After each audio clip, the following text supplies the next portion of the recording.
ನಮಸ್ಕಾರ ವೀಕ್ಷಕರೇ, ಪಾಕಸ್ತ್ರ ಚಾನಲ್ಗೆ ಸ್ವಾಗತ. ಇವತ್ತು ಹೋಟೆಲ್ ಸ್ಟೈಲ್ ರವೆ ಇಡ್ಲಿಯನ್ನು ಮನೆಯಲ್ಲಿ ತಯಾರು ಮಾಡ್ಕೊಳ್ಬೋದು.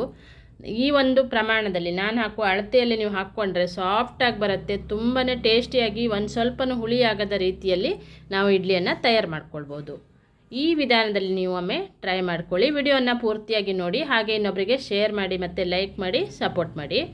ಇಲ್ಲಿ ನಾನು 1 ಗ್ಲಾಸ್ ಆಗುವಷ್ಟು ಉದ್ದಿನ ಬೇಳೆಯನ್ನು ನೆನೆಸ್ಕೊಂಡಿದ್ದೆ. 4 ಗಂಟೆ ಮೊದಲು ನೆನೆಸ್ಕೊಳ್ಬೇಕು ಉದ್ದಿನ ಬೇಳೆಯನ್ನು.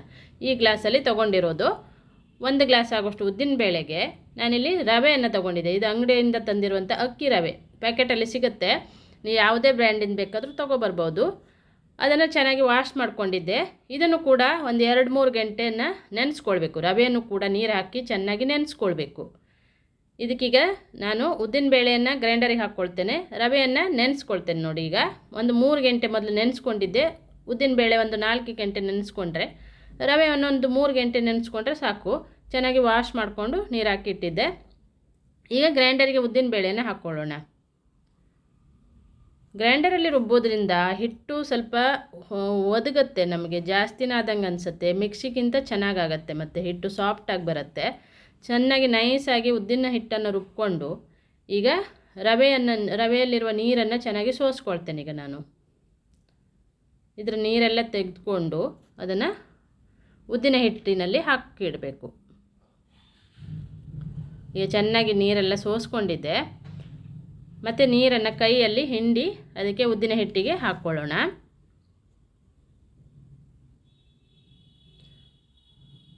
ತುಂಬಾ ಸಾಫ್ಟಾಗಿ ಹೋಟೆಲ್ ಸ್ಟೈಲಲ್ಲಿ ಮನೆಯಲ್ಲಿ ಈಸಿಯಾಗಿ ಮಾಡ್ಕೊಳ್ಬೋದು.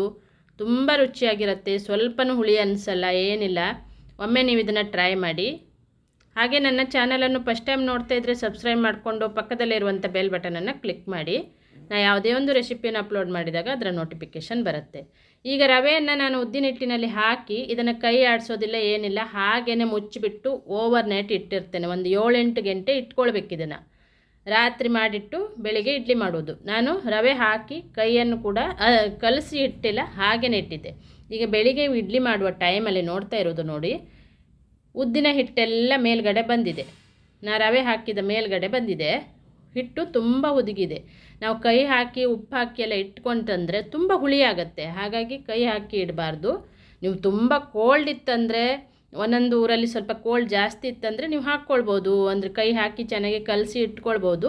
ಇಲ್ಲಿ ಸ್ವಲ್ಪ ಸೆಕೆ ಇರೋ ಕಾರಣ ನಾನು ಕೈ ಹಾಕಲಿಲ್ಲ, ಹಾಗೇ ಇದನ್ನು ಹಿಟ್ಟಿಗೆ ರವೆಯನ್ನು ಹಾಕಿ ಇಟ್ಟಿದ್ದೆ. ಈಗ ಉಪ್ಪು ಹಾಕಿ, ರುಚಿಗೆ ತಕ್ಕಷ್ಟು ಉಪ್ಪು ಹಾಕಿ ಚೆನ್ನಾಗಿ ಮಿಕ್ಸ್ ಮಾಡ್ಕೊಳ್ಬೇಕು. ಚೆನ್ನಾಗಿ ಮಿಕ್ಸ್ ಮಾಡಿಬಿಟ್ಟು ಈಗ ಇಡ್ಲಿಯನ್ನು ಮಾಡ್ಕೊಳ್ಳೋದು. ನಾನು ಸೋಡಾ ಹಾಕಲಿಲ್ಲ, ಏನೂ ಹಾಕಲಿಲ್ಲ, ಹಾಗೇ ಮಾಡ್ತಾ ಇರೋದು. ತುಂಬಾ ಸಾಫ್ಟಾಗಿ, ತುಂಬ ಟೇಸ್ಟಿಯಾಗಿ, ಸ್ವಲ್ಪನೂ ಹುಳಿ ಆಗದ ರೀತಿಯಲ್ಲಿ ಈಗ ಇಡ್ಲಿಯನ್ನು ಮಾಡ್ಕೊಳ್ಳೋಣ. ಇಡ್ಲಿ ಪಾತ್ರೆಗೆ ನಾನು ಮೇಲ್ಗಡೆ ಸ್ವಲ್ಪ ತುಪ್ಪವನ್ನು ಹಚ್ಕೊಂಡಿದ್ದೆ. ಒಂದೇ ಎಣ್ಣೆನಾದರೂ ಹಚ್ಕೊಳ್ಬೋದು, ಇಲ್ಲಾಂದರೆ ತುಪ್ಪನೂ ಹಚ್ಕೊಳ್ಬೋದು. ನಾನಿಲ್ಲಿ ತುಪ್ಪವನ್ನು ಹಚ್ಚಿದ್ದೆ.